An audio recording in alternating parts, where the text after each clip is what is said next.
So. Okay, we'll talk about. You're now live. All right, got it. We are live. Thank you. What were you about? Okay, and so picking back up on the agenda where we were at, we're going to pass it back over here to Travis, please, for a update on that waterfront development. Thanks, Beverly. So just briefly, we've got O2, who was here a couple weeks ago, took the information that they heard from the latest round of public engagement and are in the process of refining the designs based on what they heard. We're anticipating that those will be available mid-June, and then we'll be going back out to the board and others for final comment, wrapping that up, and then I'll be bringing a report to council most likely in July for City Council's endorsement plan. Okay. That's the quick note on it? That is the quick start. I have one quick update too before we just got our map numbers in after I sent the report out. So map numbers for March, 105,180.44, which sits about 9,000 below last year. Okay. That's Excellent. Well, I think if we had snow, it would be. We're still We would have been good with some. we're ahead overall. I think we're $13,000 above where we were last year. So. Excellent. Thank you, Travis and Alana. I know Richard's not here today, so the financial update is on you. I'll take it. Okay. I have to work with them every day. Thanks, Alana. So you may notice for the first time in tourism board history, a financial report was included in the board package. Woohoo! So this is a report that was provided by Frida Luck. It shows the year-to-date numbers as well as the month-to-month comparison. So it's very self-explanatory. I don't think I need to go through it all.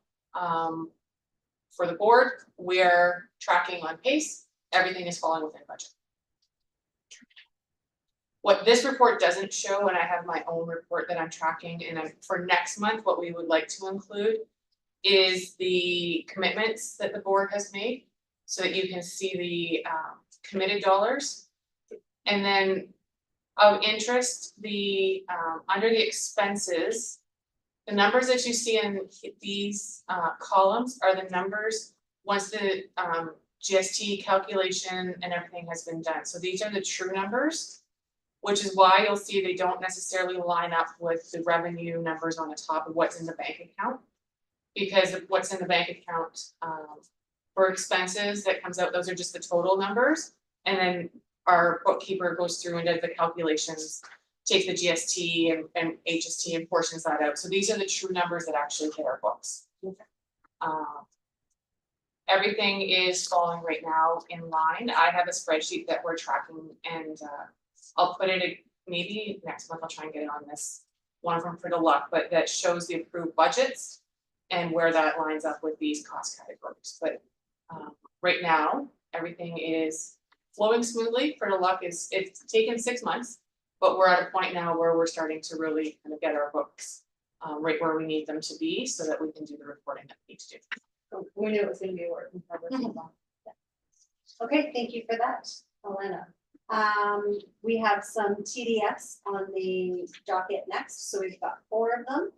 And the first one on the docket is a presentation from Kathy from the Armstrong Third National Historic Site. So Kathy, welcome today.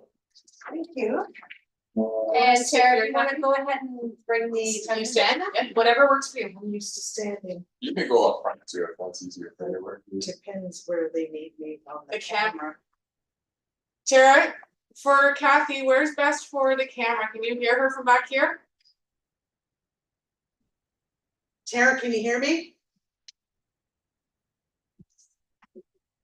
Tara. Oh, yes, sorry. Yes, I can. You're moving again. I can hear you all loud and clear. Okay, so Kathy's ready to roll. Thank you, everyone, for allowing me to present to you at your meeting today. We're working on an attraction tourism growth project.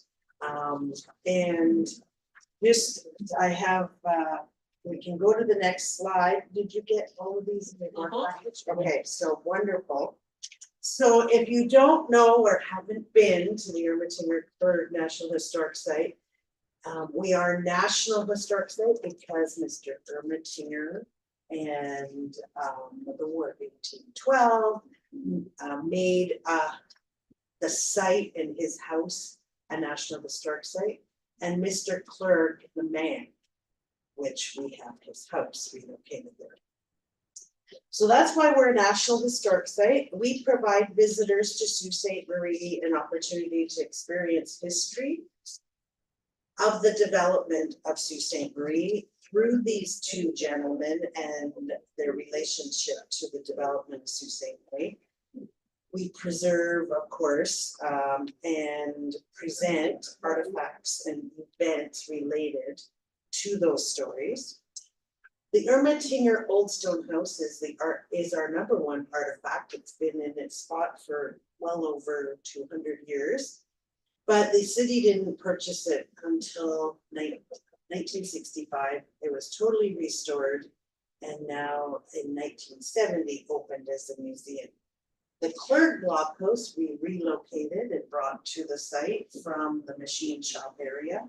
And we received that in 1997 and opened it as part 2 of the museum in 2002.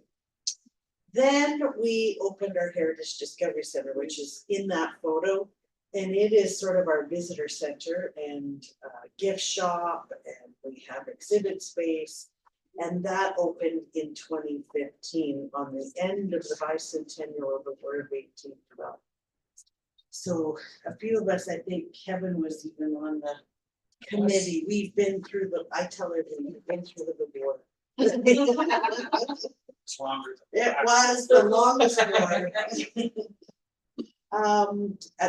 Yes, at that time we put in through various provincial and federal, the visitor center came to us with a $5 million project. So we're quite excited. We're past our 10-year mark and getting it going. So we have a whole site now. We like to facilitate dialogue between our visitors and engage them to tell the story steeped in stone. That's our theme. And where we say cultures meet. Because we're on the Robinson Grounds Treaty Territory and on the official lands and land distribution that originally were Métis plots along the river's edge.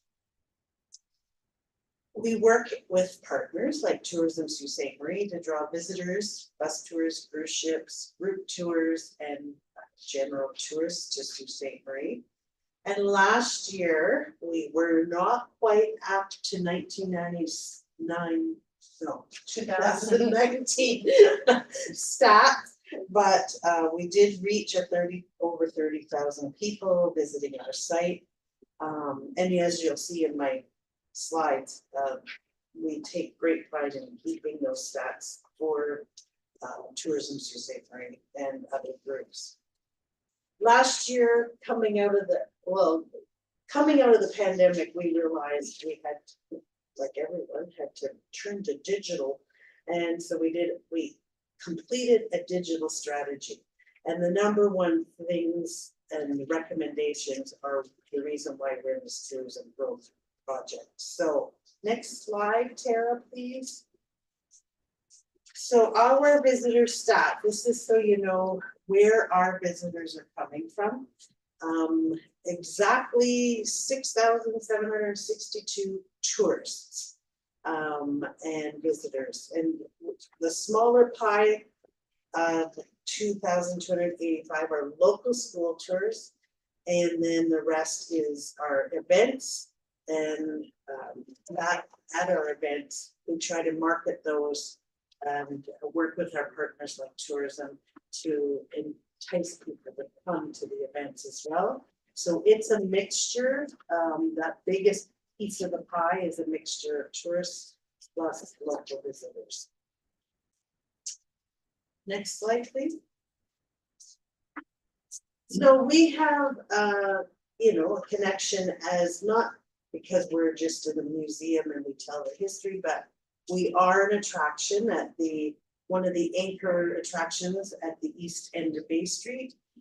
And so we're trying as best as we might as a little museum to be in sort of the best caliber attraction that we can be.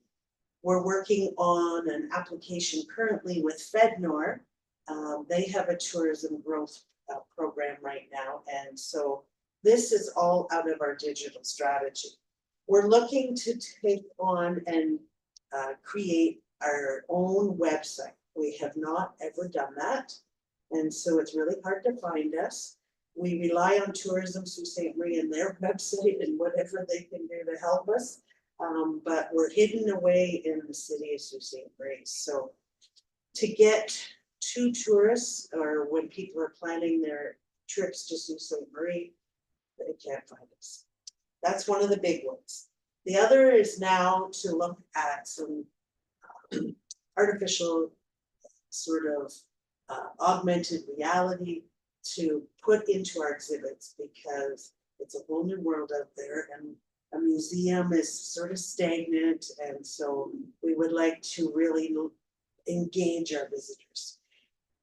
The other thing is Canada 365, which is a federal strategy, has looked at tourism as a 365-day business. So we're currently still a little bit seasonal because we cannot open all our buildings. So one of the pieces of this puzzle is to heat the blockhouse and allow us to keep it open. We do keep the Old Stone House open and the Heritage Discovery Center, but we haven't been able to be a full open site. So that's part of it as well.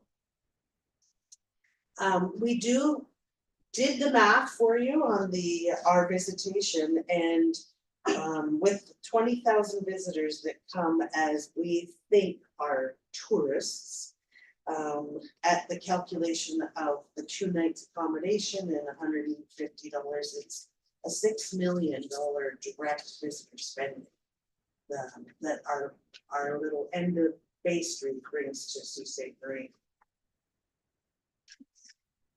So our current challenges, the next slide, please, Tara. So as I said, we don't have a standalone website. So that's one of the things that we feel we can assist in tourism to Sault Ste. Marie. So people can get to and buying admission ahead of time, event tickets, click on links for itineraries that Tourism Sault Ste. Marie promotes, and to our partners to showcase what we do, all of that on a standalone website. The new components to the exhibits would allow us in engaging and keeping people here longer, having a better sort of experience while you're visiting us. And the AR and QR coding that we're proposing would help with that. The big component then is marketing. Once this is all in place, it's to try and start to work on our marketing strategies and partnerships, and getting at least within this next year that promotion out so that we can lure people for the next tourism season. And if we get to open the blockhouse year round, then we're looking at the shoulder seasons and the winter season, which for winter packages and things should help with tourism. We have the best Fridays by the fire. Next slide, please. So our project is 1 year to do these sort of components. It is a total ask, including FedNor, of $255,000. And FedNor, we're in stage 2, it's going in 1 more week, that phase 2 application. We've been approved at phase 1, so that's the good news, we hope.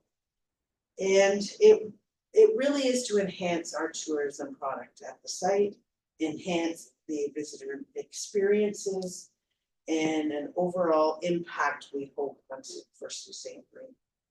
The outcomes, as I said, website, enhancement in our exhibits, enhancement in our marketing, and also to open the blocks. Next slide, please. We have partnerships and not just the reenactors that fire the cannon out every so often out off our front lawn, but in this particular project, we have our friends of Ermitinger who are nonprofit and charitable who have said that they will work on this project with us as well as provide funding. The Historic Sites Board, which is our governing board, and the city has offered, of course, in the project, staffing, IT, research, ownership, insurance, and anything else in kind that the municipality can offer. And we have support letters from our tourism partners, besides tourism, Sault Ste. Marie, Algoma Country and Destination Northern Ontario. So it's, I call it a small project, but it's huge to us because it could provide us an opportunity for marketing and visitor experience to be better than what we're currently offered and to entice visitors to Sault Ste. Marie. The last slide is just what I'm here for today is to ask the board here for consideration of contributing 20,000 to match the FedNor dollars and to assist us in seeing that the project comes through. If we do not receive FedNor funding, our next backup plan is to go to the federal government in a different pot of money, and that's the Canadian Cultural Spaces. And also the Historic Sites Board is looking at maybe what other ways through their fundraising they could do some offset. So we're not giving up. The digital strategy is before us, so we know we have to do some of these things and you sort of get into the modern technology, website and all of that. So I think the next slide might be my last. Measurable results. We take pride in our ability to get the details of our key performance indicators. We can give you numbers right down to the detail of where people are coming. We collect postal codes, all of that. If they're coming off bus tours and cruise ships, and how many are, like I said, students or local. So there's visitor surveys and all kinds of evaluation techniques that we're proposing with this project for several years after, so that we can see how the visitor experience is enhanced, where they're traveling from, how many nights stay, all of that. So the last slide, please, is just what I said, our next steps in our proposals.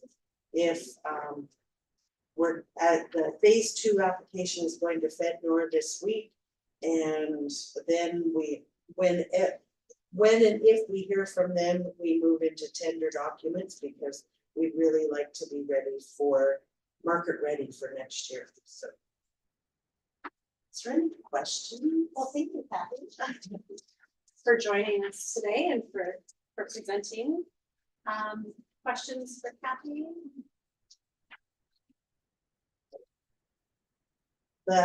Just a little offside from the formal presentation, the AR experiences we're looking at anyways. If you have been to the site and saw Mr. Clerk years ago, we had a projection of him talking. Now we're looking at Mr. Ermitinger, Mr. Clerk, and somebody from 1812.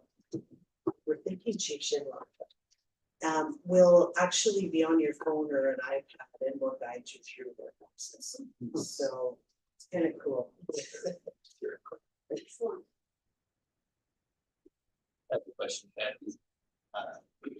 No, I know I've tried to take our companies, it's a digital transformation age, a little different than what you're trying to do.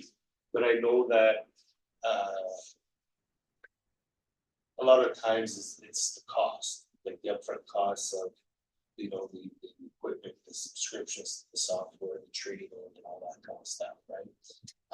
Where, a one-time spend isn't gonna be enough because, you know, there's gonna be ongoing spend and stuff like that, right? So in some ways you have to figure out, okay, you know, we're doing this stuff to try to increase visitorship to the site and all that kind of stuff, but you have to figure out how to be able to monetize it so you can keep investing in the digital side of things, because things change, things, you know what I mean, that, you know, become obsolete pretty quick and all that kind of stuff.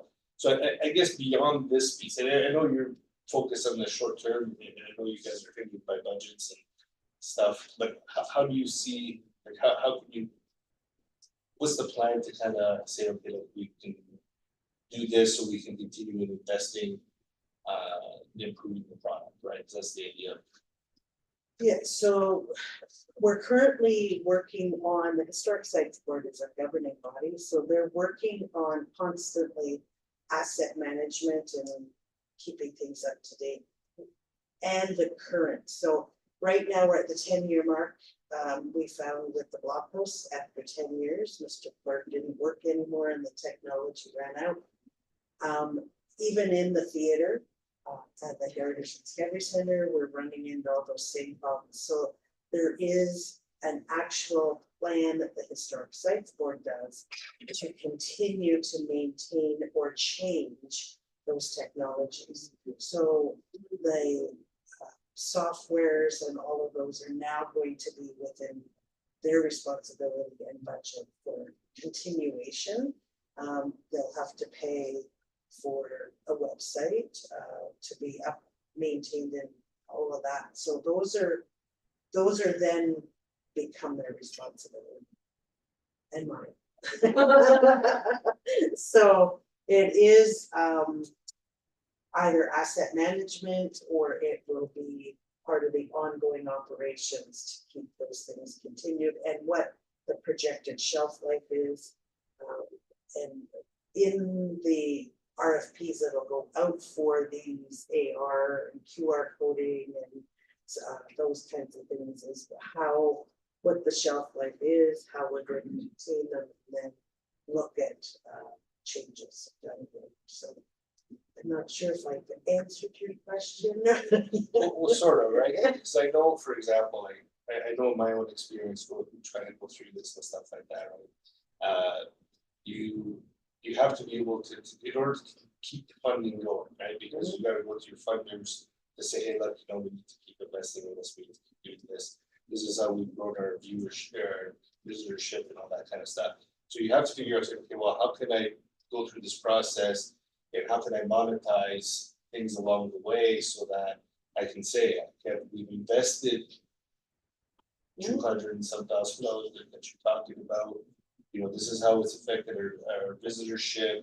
This is the revenue from there. This is the supplemental revenue from there. I think I was reading in the documents too that you guys are looking at digitizing some of the collection. You know, how could we monetize that, for example? You know, to people pay for access for some of that stuff, because first thing that crawled into my mind when I read that, I thought, well, geez, you know, if I can do and see all the things at the Old Stone House for free online, why am I buying a ticket to go there? You know what I mean? So, you know, a lot of times, you know, you require the budget, and I know that, you know, you guys are partly funded by the city, and with being a National Historic Site, so you're probably talking a lot of red tape that you have to go through. Many levels, because So- yes, we're municipally owned and operated, but we're very limited on budget from the city, and then we have. We meet provincial standards, so we have to work with the province and the Ministry of Culture, and then yes, for a National Historic Site. So the Historic Sites Board is currently working on the next 10-year strategic plan, because theirs ran out last year. And so they've been doing consultations and all kinds of stuff, because of all these changes and how we're gonna continue to operate.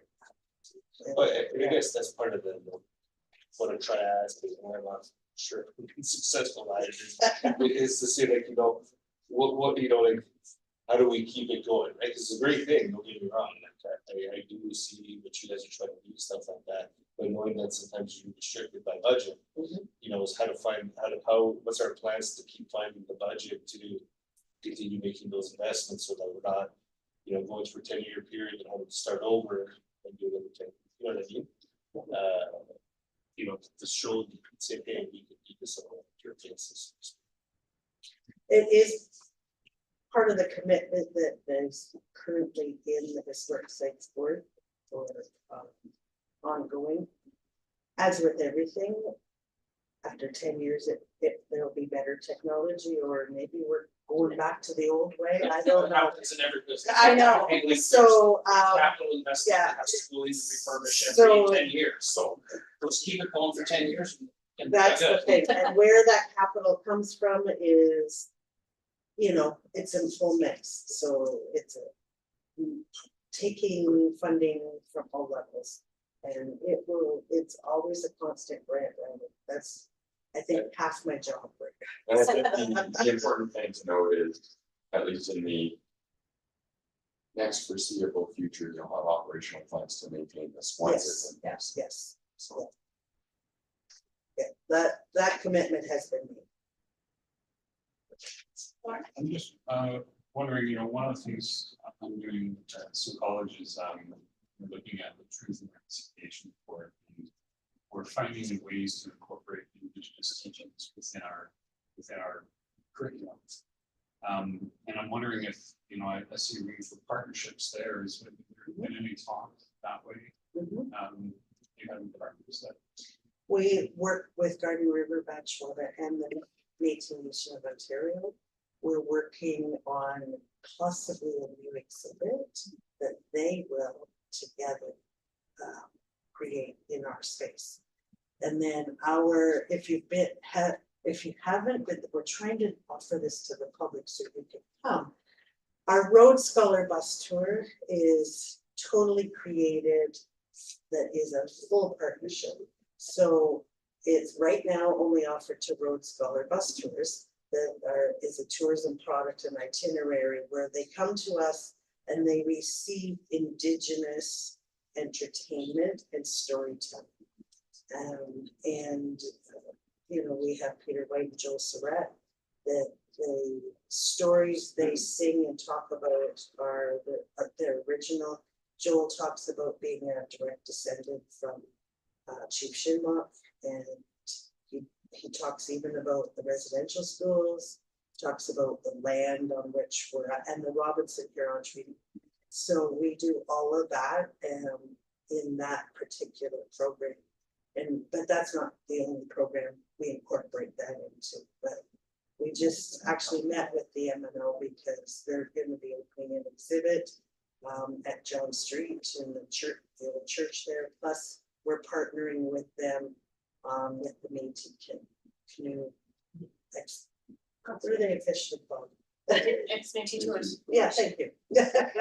So with the big canoe and stuff, so which is also not just that product, but it's a product that's also in that Rhodes Scholar Bus Tour. So NSPG too. NSKG, yes. So sorry, thank you for bringing that up. Yeah, so it's a slow process. We're really trying hard since historically Charles Ermatinger was a very good friend of Chief Shinlock's, and the land at the time was all Indigenous owned, so we're trying to make amends and be a partner, so, yeah, Sounds like a great list, for sure. I learned something new every day. We're going to get a few grace to go to my, We did the big canoe, though, 2-3 days from Sault Ste. Marie to Fort St. Joseph, so, yeah. Okay. Anyone else with questions? for Kathleen? Oh, yes, yeah. Lana reminded me to tell you that if FedNor is approved is really when we're looking for your support. Or we'll have to apply to other places and come back again. This is TDF. This is a recommendation to the TDF. But are we allowed to amend that to say, sure, if, whether it's federal or any other? Or is it not just? No, it could be leverage for, it's money to leverage for any additional. Yeah. Well, thank you, Kathy. Thanks for your Well, time. Exactly. Yeah. Thank you. Any further questions? Ask it.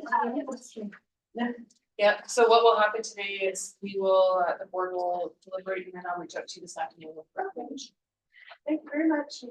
Thanks, Kathy. Thanks, Kathy.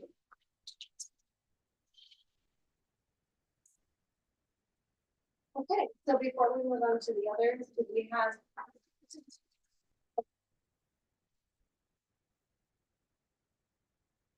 Any other comments for deliberation here this afternoon with regards to the application?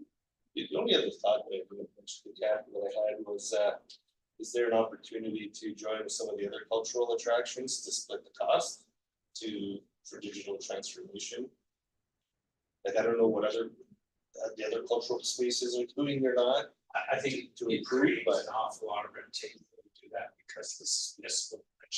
No, I think it's gotta be a singular prisoner task. Well, and I think if I understand it correctly, the digitalization strategy is unique to Ermitaño Airport. Like they went through, they hired their own consultant, they created their own strategy. So now they're executing that component of the strategy and they, digitalization of their assets is one piece of it, but it's part of a much larger growth project, including like the heating of the blockhouse and the website, like it's all part of the tourism growth strategy. So it was created to kind of funnel into that program under their own umbrella. But that being said, there's a lot of partnership work they do. Like I can speak to the fact that they are consistently working with all of the other attractions partners to try and build product.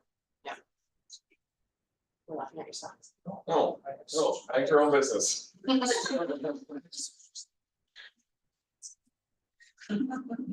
Okay, so before we move away from that, just as a reminder, the ask on that was for the $20,000 to be contributed towards their project. Okay, next item on the docket so that we can keep moving here is the Cricket Club Sioux North Cup.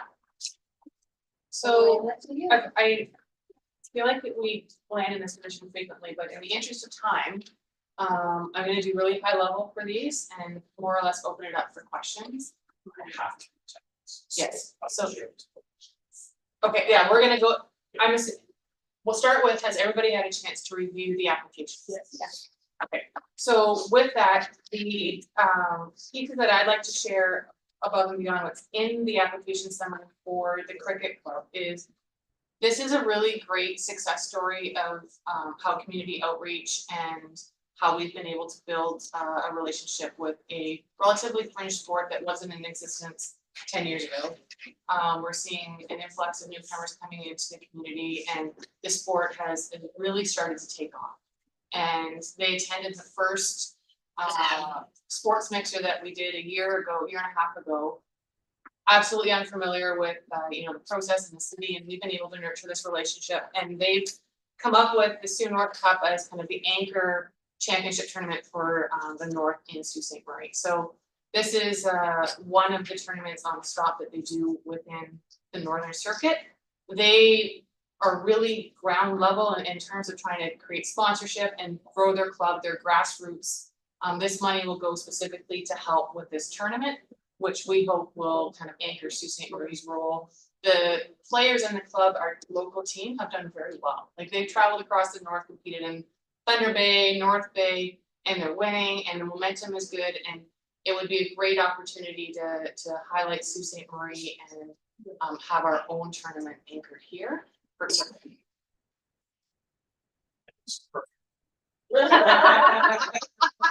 I know. Lots to do.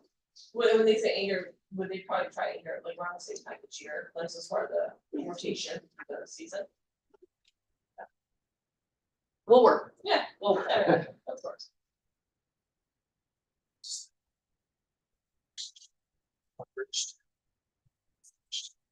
You're getting more and more power every time we present another event. Any questions on cricket? What's next? Sorry, The next, Do you prefer to talk about the shirt or? we'll go quickly. Sioux Minor Baseball, So this is, if you recall, 2 years ago, so this will be number 3. 2 summers ago, we secured the first provincial baseball championships in Sault Ste. Marie for the first time in 20+ years, in a long time. We've established a great relationship with the provincial sport body and our local group. This is the 9U Select Championship. This tournament brings in infinitely more than what they're asking for on the evaluation matrix. They shake out in the 15,000 to 20,000 range, I think it was. They're asking for 3,500 to purchase the softballs and to pay for some of their tournament costs, which just makes them at a break even. The teams that participate now pay an entry fee. So they pay an entry fee, it goes to the provincial body, it doesn't go to the local clubs, that's why they keep going back. Well, they love our fields, we're one of the we're one of the few communities that has the number of fields in one location. Like they can come to Sault Ste. Marie, they have all of the hotel in relatively close proximity, but all of the play is in one location. That's what they love about it. Any questions on softball? Baseball, sorry. Something a little bit extra. They don't need it. You don't need it. No, and I don't say that in a disrespectful way, they genuinely are just looking to cover their costs so that they can do this and it makes it viable for them. I would, from my seat, I would rather work with them to try and grow, we're gonna be working with them on a project to help better their fields. And I think we'll see them come back with a request for money to help support that so that we can continue to grow this out. That's great. Yeah. okay, next up is the Airport Development Corporation Snowbirds Air Show. Okay, so this was, if you go back in time, we did in closed session, we talked about event 2024-01. We can now publicly say that they have committed to come to Sault Ste. Marie for the weekend of September 21st. We're going to be working for any media that's listening to do a press release, so we're not hoping to get this out in the public right now. We want to try and do a press release, but to do so, we need to try and just get all the money locked in. So this is a request from the Sault Ste. Marie Airport Development Corporation to help cover the costs of the snowbirds show while they're here.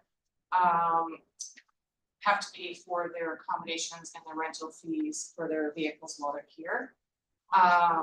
From the tourism side, when you put it through the evaluation matrix, it doesn't turn over the number of visitor days that would put them at this category. We recognize that. Looking for an exception, given the fact that it's the 100th anniversary of the Ontario Provincial Air Service. It's also the 100th anniversary of the Canadian Forces. So it's a very monumental year and a lot of opportunity to leverage for marketing to try and showcase Sault Ste. Marie's role in aviation. So looking for a recommendation, this is just strictly to cover the cost. There's no money turned over or made on this event. It's just to try and cover their cost of their visit. Any questions? Okay, that's all I have. So it's not a tourism, city doesn't support it, so tourism support. This is city money. TDF is city money. So it's the cheap one, It's a TDF. which your money is. Okay, thank you for those, Elena. Travis, I imagine you're gonna be speaking to the outstanding business item with regards to a Sharp Park policy Absolutely. funding. Thank you.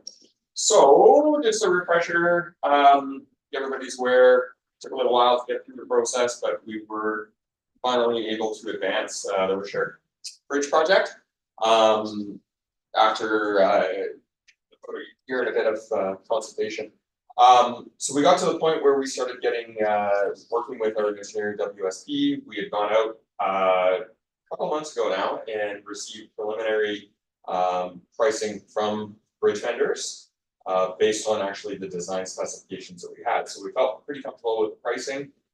We went out for formal tender and the prices came in significantly more than anticipated.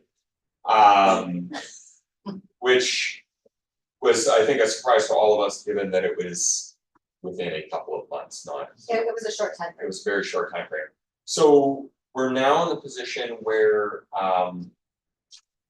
as the board authorized, we've applied to NOHFC. We've made it into phase 2. We'd like to go after some additional funding for them. Right now, just a quick recap, we have 390,000 approved through Infrastructure Canada. We have 250,000 approved through the City of Sault Ste. Marie.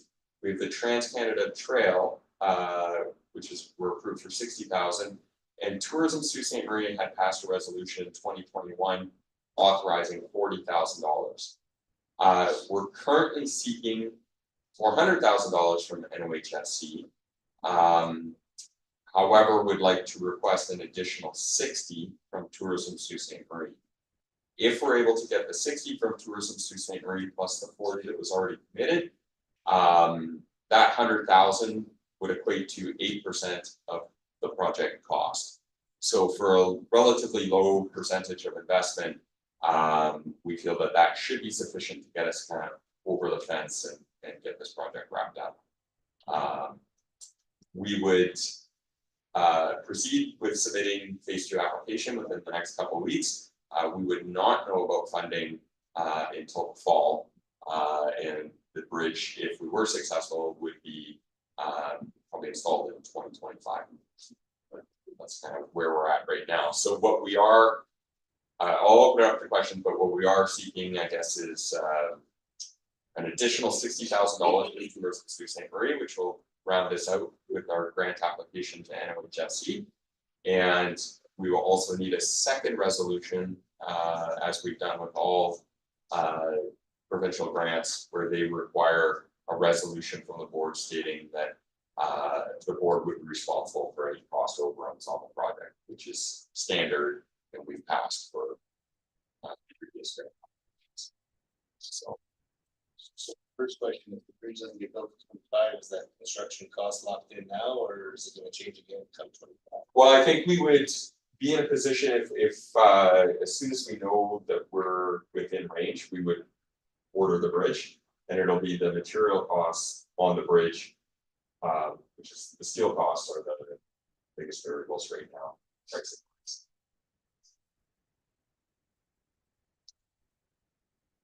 I can share with you going to our financial numbers here in your bank account right now as of the end of April was 1,092,000 and change. You have commitments still outstanding for bills to be paid of 200,000 for the bike trail development that was already authorized. The 90,000 from the double decker bus has been paid.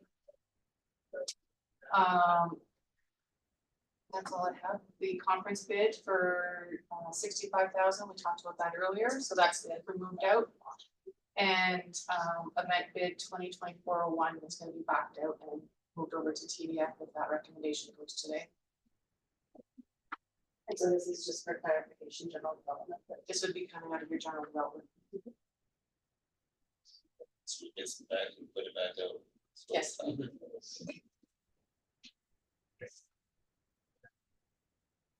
Any questions for Travis with regards to the project?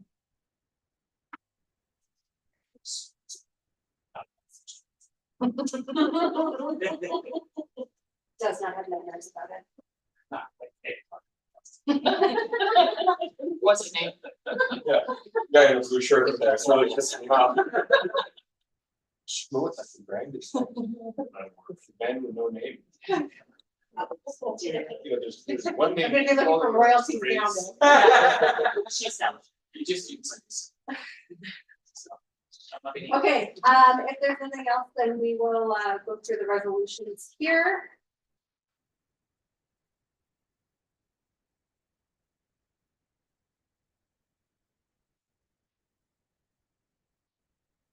Okay, so the first resolution in front of us is with regards to the Ermitanger Clerk National Historic Site.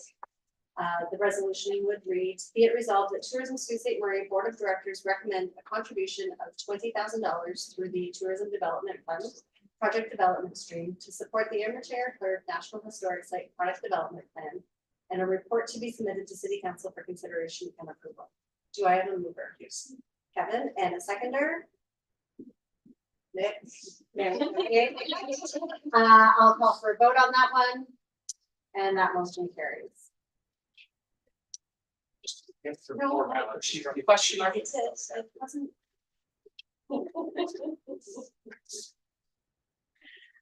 Second one on the docket is the Sioux North, cricket. Sioux North Cup for the Sault Ste. Marie Cricket Club. That resolution reads, be it resolved that the Tourism Sault Ste. Marie Board of Directors recommend a contribution of $4,500 through the Tourism Development Fund, conferences and special events stream to the Sault Ste. Marie Cricket Club to support the Sioux North Cup on June 14th to 16th, 2024, and a report be submitted to City Council for consideration and approval. A mover for this resolution. Lawrence and Jeff as a seconder. And I'll call for a vote on that one. And that one carries. Next up is the Sioux Minor Baseball 9U Selects Provincial Championships. Resolution reads, be it resolved that the Tourism Sault Ste. Marie Board of Directors recommend a contribution of $3,500 through the Tourism Development Fund Conferences and Special Events Stream to Sioux Minor Baseball to support the 9U Selects Provincial Championships, August 30th to September 2nd, 2024, and a report be submitted to City Council for consideration and approval. Can I ask for a mover? Jeff? Kevin? And vote. And that one carries. The Sault Ste. Marie Airport Development Corporation Snowbirds Air Show. This resolution reads, be it resolved that the Tourism Sault Ste. Marie Board of Directors recommend a contribution of $18,000 through the Tourism Development Fund, conferences and special events stream to the Sault Ste. Marie Airport Development Corporation to support the Canadian Forces Snowbirds Demonstration Squadron Air Show September 21st, 2024, a report to be submitted to City Council for consideration and approval. Do I have a mover for this resolution? Okay. And a seconder? John? And vote on this one? And that one carries. Sorry, were you a? You did vote yes, okay. Tara, did you note that one? That it was not unanimous? Yes.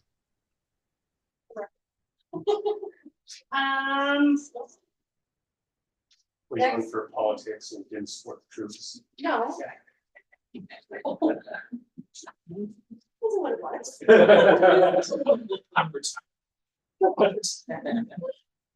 So the next one on the docket is the Wishart Park project funding.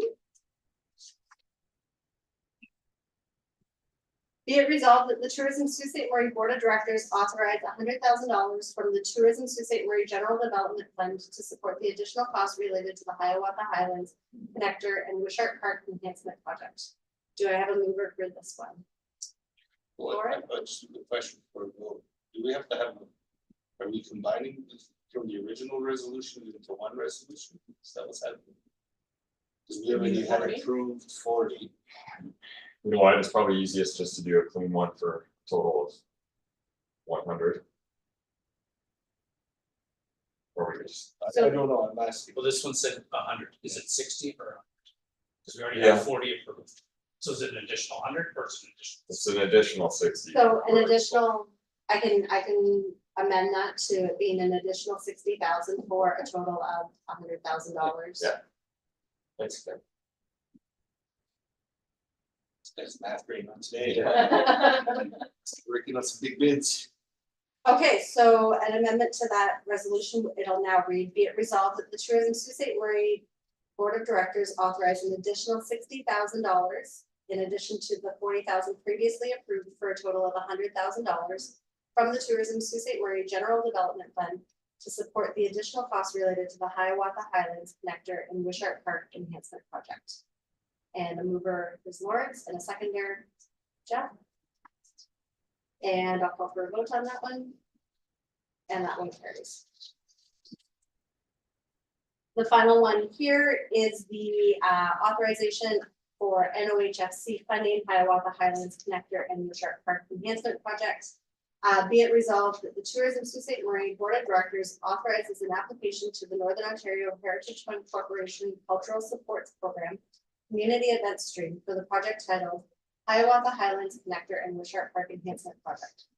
Further be it resolved that Tourism Sault Ste. Marie assume responsibility for cost overruns related to this project.